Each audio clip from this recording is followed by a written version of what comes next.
Welcome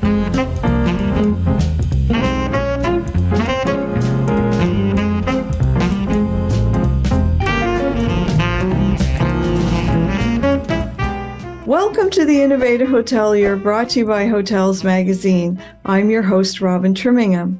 In today's discussion, we're going to delve into the use of big data analytics in uncovering and predicting travel industry trends around the world. By touching on both the ways in which traveler demographics and behaviors have changed since the pandemic, as well as the impact that inflation and higher interest rates are having on consumer spending in both leisure and business travel. We'll look at the ways the airline ticket availability is impacting travel decisions and ultimately hotel bookings. My guest today, Hayley Berg, is the lead economist at online booking app Hopper, and she's here today to discuss how the summer travel season is shaping up and offer some insights into the benefits of predicting travel behavior. Join me now for my conversation with Hayley. FOH is a global food service and hospitality company that manufactures smart, commercial-grade solutions.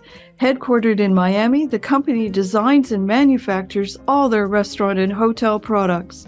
They have showrooms and distribution centers located throughout the globe, and their products are always in stock and ready to ship from any of their distribution centers worldwide. Welcome, Hayley. It's great to chat with you today. Great to be here with you. I'm excited to talk travel trends. Well, I was very interested to read about Hopper. I'll be perfectly open with you. I previously knew a little bit more about maybe some of your competitors, so I'm very excited to be chatting with you. But I think for my global audience, maybe we better start by asking you to just very simply explain what is Hopper and how are you guys using big data to uncover and analyze travel trends? Yeah, so first and foremost, Hopper is a travel marketplace. We offer bookings for flights, hotels, rental cars, and as of last year, rental homes. We started mobile first. We launched an app in 2015, the Hopper app, and have steadily added more and more travel categories. We're continuing to expand that now.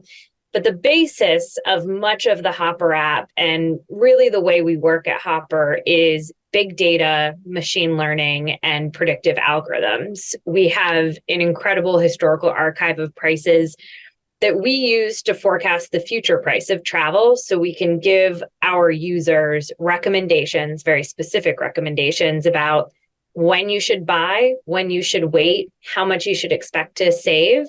And as our app and as our marketplace has grown to include web and white labeling for cloud customers, we're using all of that data to now build fintech products that make the travel booking or the actual traveling process easier for our users. And all of that is using that big data and the data warehouses we've built over the years. So this is very interesting to me. So if I'm understanding you right, then you're basically the equivalent of messaging people and saying, hey, this hotel's likely to sell out, or hey, these travel dates would be cheaper? Yes, we use a lot of notifications and emails to let our users know when is the right time to book. And to your point, recommending alternatives that may be cheaper. A really interesting stat that one of our teams just shared with me is that 7% of our hotel bookings on the Hopper app are actually coming from recommendations that we've made to users to stay with this super low price we've found, or stay at this hotel because there are better rates for your dates, or shift your dates. There are better rates here. So those recommendations are driving tremendous amounts of bookings for our hotel customers in particular. I think people really love a bargain. So to at least to a certain point, consumers must absolutely love this app. Because you've got access to all of this big data, let's talk about some of the trends that you guys are seeing, because you're in kind of a unique place because you've got a view of basically in the entire marketplace, because you have, the travel side, the rental cars, the airlines, and also the booking side. Are you seeing any significant demographic trends since the pandemic has subsided? Mm-hmm. You're right. We really have unique insight into the travel planning through traveling process end to end. Because we're an app, we can see that first search all the way through what's actually booked and where travelers stay, and to an extent what their whole trip looks like. So we are seeing that full picture, and the majority of our users on the app are Millennial and Gen Z, and this is really where the biggest shifts have happened in the last 4 years. And I think the most important part of that shift is Gen Z are 4 years older than they were in 2019 pre-pandemic. More than half of them are over 18. They're coming of age. They're starting to build wealth. They're building their discretionary income. And this generation is passionate about travel. We've heard it time and time again about millennials, but it's even more true of Gen Z. They are willing to spend a lot of their discretionary budget on travel. They prioritize experiences more so than previous generations. They're, trading in mortgages and childcare costs in their early 20s for these trips and vacations. And really, we're seeing the beginning of that transformation with this generation coming of age. And I think that's really what we're going to see over the next 10, 20 years, is what this generation does to travel. But all of that happened very quickly because this past 4 years haven't been normal travel. And now here we are. I think it's going to be interesting when we're a few years further down the road. My hunch is that a lot of this stems from the fact that the millennials took their children everywhere.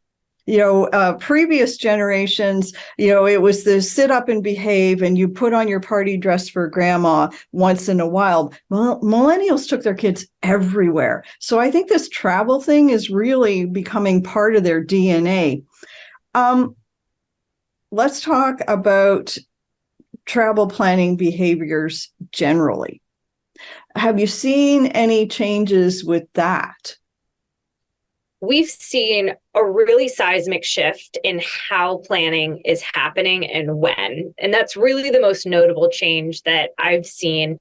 As I said, we can see that entire planning process in the app, from the first search made to what's eventually booked. And what we're seeing is that travel planning process is starting almost 2 weeks closer to trip start dates than pre-pandemic, about a 30% reduction in the amount of time people are planning trips.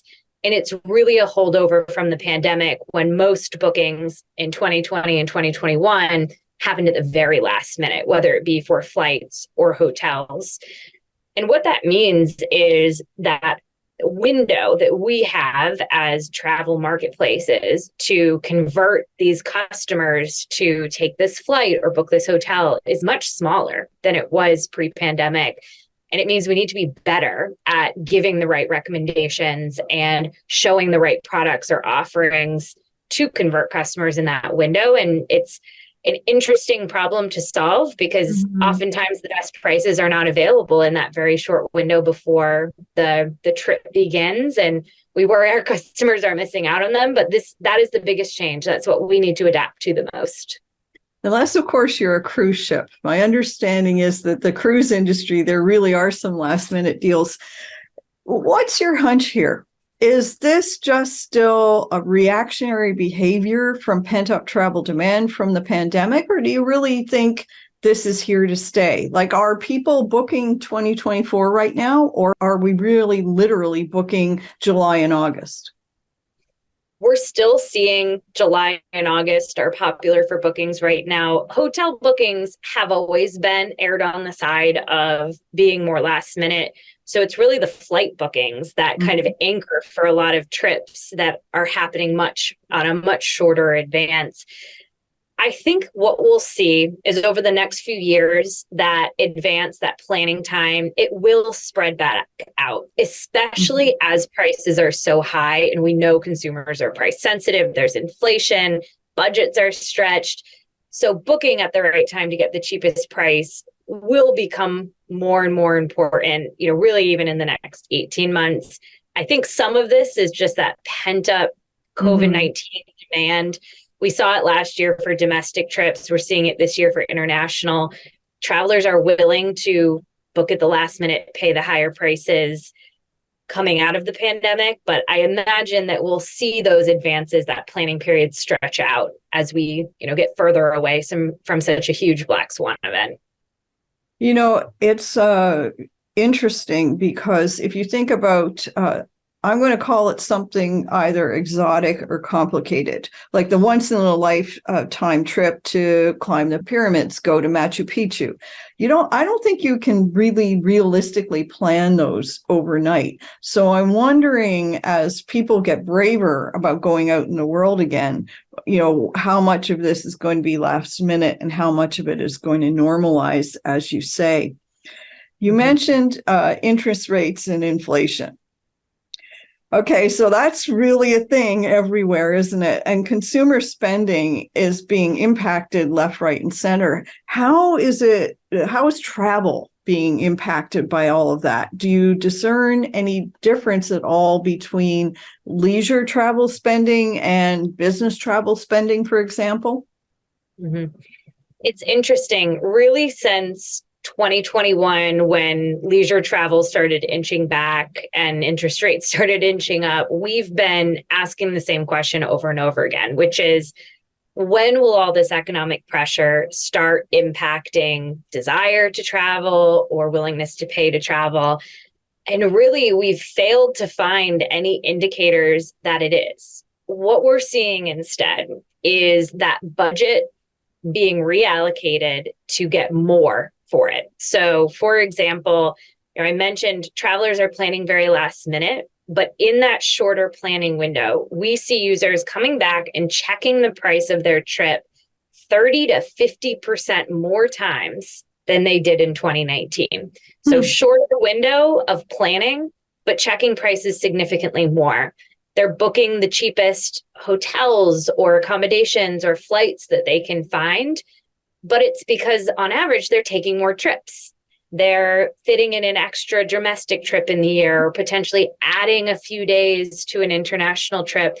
So we're really seeing whether the leisure budget is the same, slightly smaller, slightly larger, depending on the consumer and the age group.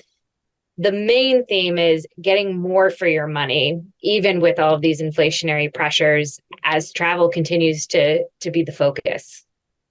Yeah, it's interesting because I think to a certain degree, there are a lot of people out there who are saying, okay, we couldn't go anywhere for so long. Let's go while we can. Whether we can really afford it or not, we're somehow going to make it happen. Mm-hmm. We're definitely also seeing the theme of, we want to go on that bucket list vacation. We're willing to take the time off work or school, and to make it happen, we will stay at the hotel Sunday to Tuesday instead of for a weekend, or we'll fly on a Wednesday night instead of Friday night. There is definitely, I call it deal-seeking behavior, but behaviors that are enabling people to potentially keep their travel plans the same, even with airfare, for example, in Europe right now, incredibly high, $1,400 for 4th of July Europe trips, $1,200 for the summer in general. You have to do a lot of budget wrangling to make that work, but travelers are. Yeah, it gets really pricey for a family of four. I mean, yeah, definitely. We keep hearing announcements in the news that more and more workers who were remote based are being called back into the office. So it makes me wonder, what does your research say is going on with remote working or this whole leisure travel thing? Do you see any trends there? We absolutely do. And we're seeing it not just in survey data when we're asking our users, how is this impacting your travel, but in actually how they're booking on the app. So about half of Hopper users have some sort of remote work flexibility. And those with flexibility all say they're traveling more, they're traveling for longer, or they're traveling midweek or working around their work schedules a little bit more easily. But the subset of those users who are also traveling for work, this is incredible. Three-quarters of them plan to tack on personal travel when they go on a business trip this year. So they're maybe going to a conference and staying a few extra days, or going somewhere and then going on to a second destination for a getaway, really tacking on something additional. And, really what we find is that this remote work is, one, changing how people approach travel, but two, also seemingly creating new opportunities to build on existing business travel. Yeah, it's really interesting when you're home-based, which I am permanently, and you have interesting gaps of time, and you're like, oh, I can actually do something now because my work for the day is really done. I was quite intrigued in reading one of your recent travel reports that Hopper's estimating that 60% of the users on your site are flexible, not just in the travel dates, but the actual destination. And that there's a discernible number that are really starting out looking for a trip to one country and winding up booking something entirely different. Talk to me about this. It's incredible how much flexibility there is at the beginning of the travel planning process. And it gives us a really unique opportunity to convert customers to something different than what they first search for. And we really see this in the travel planning process, where customers will look at multiple sets of dates for the same destination, or the same dates for a few different beach destinations or a few different cities in Europe. Europe's an easy example because it's such a hot destination for those 10 to 14 day summer vacations, those bucket list trips. We do see a lot of users who will look at first London or Rome or Athens, but then see a very inexpensive flight to Lisbon, and they'll go there and start their trip there instead. So there is flexibility, especially for those customers who are working backward from an experience they want rather than a destination they're going to. So, for example, I want to go on a trip to Europe and see a few cities. Well, that could start in Rome, but it could also start in Milan, where there are a lot of inexpensive flights from New York City, for example. Same thing for domestic trips, different beaches. So there is a lot of flexibility there, but capitalizing on it at the right time is challenging, which is why we actually have a team at Hopper who's working on how do we make better recommendations and how do we surface more interesting deals in similar destinations so that customers can actually take those trips and spend a little bit less. Established in 2002, FOH is a woman-owned global food service and hospitality company that manufactures smart, savvy, commercial-grade products, including plateware, drinkware, flatware, hotel amenities, and more. Driven by innovation, FOH is dedicated to delivering that wow experience that restaurants and hotels crave, all while maintaining a competitive price. All products are fully customizable, and many are also created using sustainable, eco-friendly materials such as straws and plates made from biodegradable paper and wood, and PBA-free drinkware. FOH has two established brands: Front of the House, focused on tabletop and buffet solutions, and Room 360, which offers hotel products. Check out their collections today at fohworldwide.com.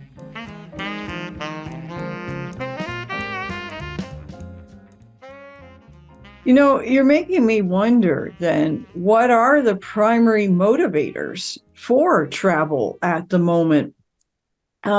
Is social media simply driving all of this, or is there something deeper going on? Do you have an opinion? I definitely see social media continuing to be a part of the travel planning process and a real major part of the inspiration for travel planning. And we have a fun example. So there was a show, The White Lotus. It was set in Sicily. It was hugely popular earlier this year.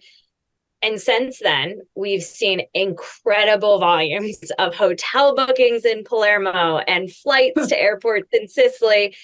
And there's a lot of social media behind all of this advertising for the White Lotus. And really, it's what people are consuming, whether it be social media or actual television shows, is influencing where people are going. We see it to Yellowstone, Montana as well. So whether it be Facebook, Instagram, TikTok, or what people are consuming via Netflix, HBO, you name it, there is definitely inspiration that's now coming not just from ads or what's the cheapest, but from what people are consuming. I'm interested in how social media is changing and affecting behavior as we go forward. In the beginning of social media, if you had pretty pictures, everybody reacted. But the pictures were not necessarily authentic, as we all now know. And I think authenticity is becoming more and more important. Do you see any connection between authenticity and travel booking behaviors? Mm-hmm. I think we are. And what really comes to mind is not the biggest destinations, but those smaller ones that are trending more. And a bit of a movement of finding places off the beaten track. We see on social media a lot of romanticizing of, in one example, a back to nature lifestyle. And in that, we're seeing really small airports in Alaska, in Chile, near Patagonia, becoming increasingly popular. And they're not becoming the largest airports in the region, but they're building demand. And I really think that is tied to, one, exposure of those destinations, which is oftentimes done by travelers who are posting videos on TikTok, or families that are creating a business out of their own travels and advertising destinations. So I absolutely think social media is driving a lot of this. That's very interesting. You recently commented, and I'm going to read this to make sure I get it right. Airlines have been conservative, only bringing back enough capacity that they can fly reliably on time. Okay, so that's kind of a double-edged sword, because on the one hand, for the traveler, there are less delays. You're getting to your destination in a more timely manner, but that's also driving ticket prices through the roof. What do we think about all of this? Is this just going to drive up prices so high it negatively impacts travel? Is there a point at which the airlines should be putting on more planes and they're holding back? What's the data saying about all of this? Where we are today, there are routes and definitely regions where capacity is back above 2019 levels. And in a lot of those areas, we have seen major improvements in price. Domestic is a great example. We're right around 2019 seat capacity levels. There's still fewer flights in the air. We've swapped out smaller jets for larger ones to bump up the numbers, even though there are fewer flights. But we're seeing where capacity has come back the most. Prices have seen relief. So domestic airfare this summer, for example, it's $100 lower than it was at this time last year when capacity was completely constrained. Jet fuel prices were out of control. So we've seen improvements, but really on international routes, especially to Europe and Asia, that's where we've seen the most conservative re-adding of flights and seat capacity. And that's where prices are incredibly high right now.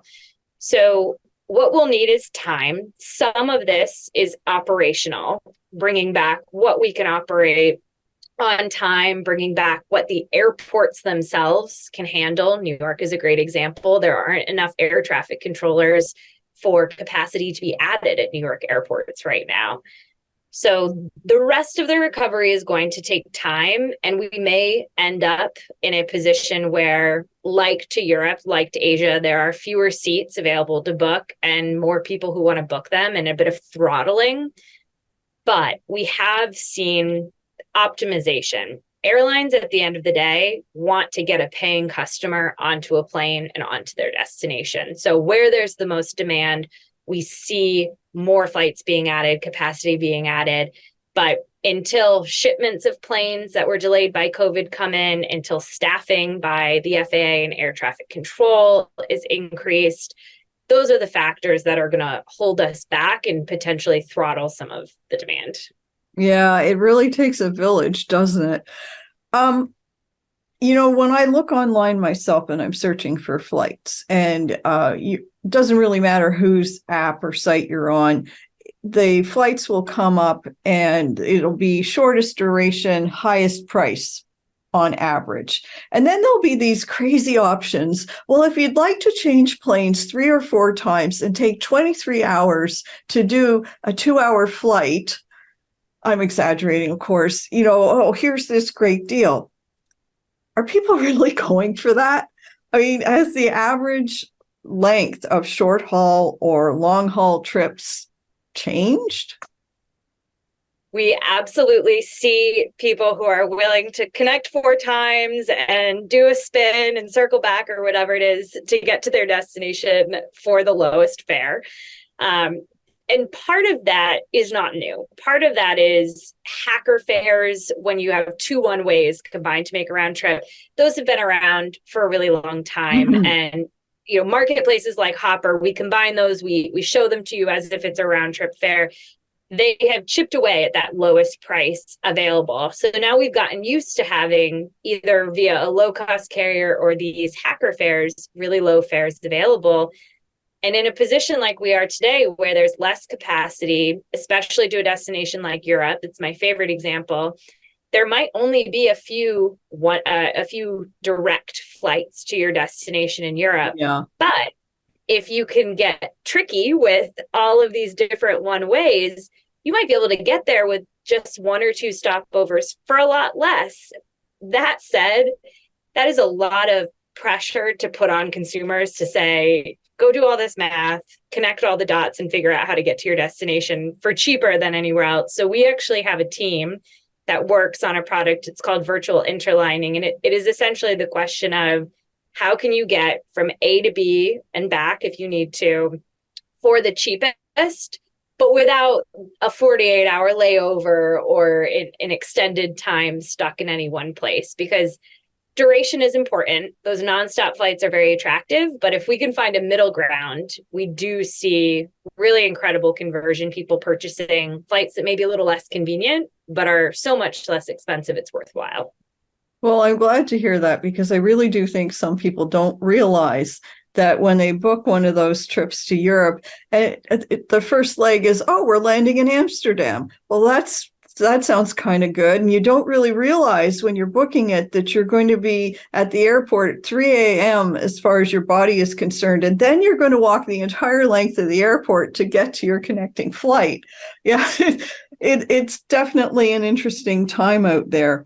Are there any emerging trends at all when it comes to sustainability and eco-friendly travel? Because I keep reading that, more and more travelers are green aware and making choices based on that, but I haven't really seen any data on that.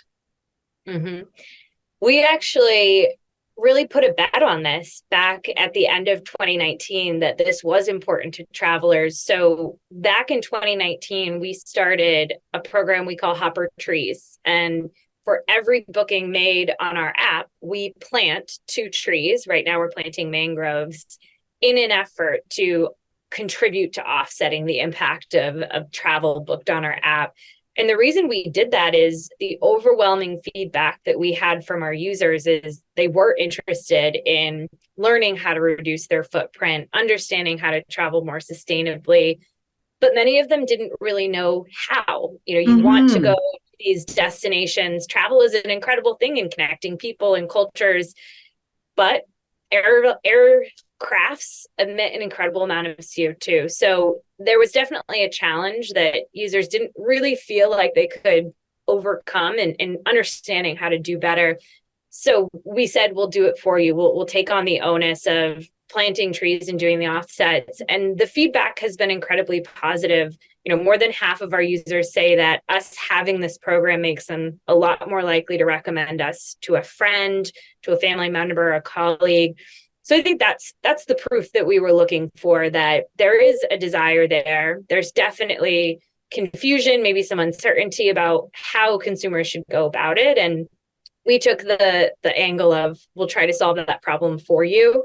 But I imagine that, especially as we come out of the pandemic, people are traveling more, there will be a continued focus on, how do I do this more sustainably? What are decisions I can make that maybe reduce my impact or change it? Yeah, and I think more and more people involved in the travel industry in all kinds of companies are really going to have to step up to the plate and, offer more carbon offsites and just be more eco-friendly and eco-aware as a whole. We got a couple of minutes left here. Let's talk about AI generally. I'm just sort of going to ask your opinion. There's no doubt that AI is reshaping the travel industry as a whole. What do you think that the travel booking experience is going to look like a couple of years down the road, now that everything is changing so rapidly? Mm-hmm. First of all, and we made our bet on this in 2015 when we launched the Hopper app mobile only, the experience, we believe, will be mobile first. You'll be ideating, looking on social media, wherever it is, to get the ideas on where you'll travel. You'll do your planning process on mobile. You'll book on mobile. You'll have your boarding pass on mobile, maybe your room key on mobile. So really, the experience is going to start with technology. And that means that AI can become a much larger part of your travel experience.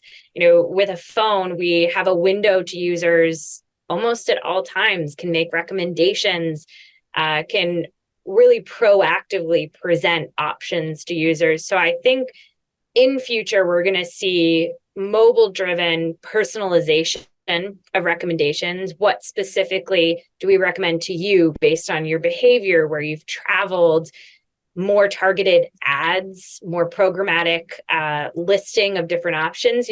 If you aren't willing to spend 10 hours at 3 a.m. at Amsterdam airport to get onto your destination, we won't show you that flight. And all of that will really be powered by big data, machine learning, and AI. And then, of course, on the generative AI side, the lowest hanging fruit is definitely customer service, getting people answers that are relevant to them. But I see that definitely playing a big role. And on the inspiration side, social media can inspire people to go places. I think generative AI will be able to do something very similar, or fuel apps like ours to show ideas and get involved in that ideation process. Or support your research in choosing. Absolutely. Hayley, I want to thank you so much for taking time to chat with me today. Very interesting conversation. You've been watching The Innovative Hotelier. Join us again soon for up-to-the-minute insights and information specifically for the hotel and hospitality industry.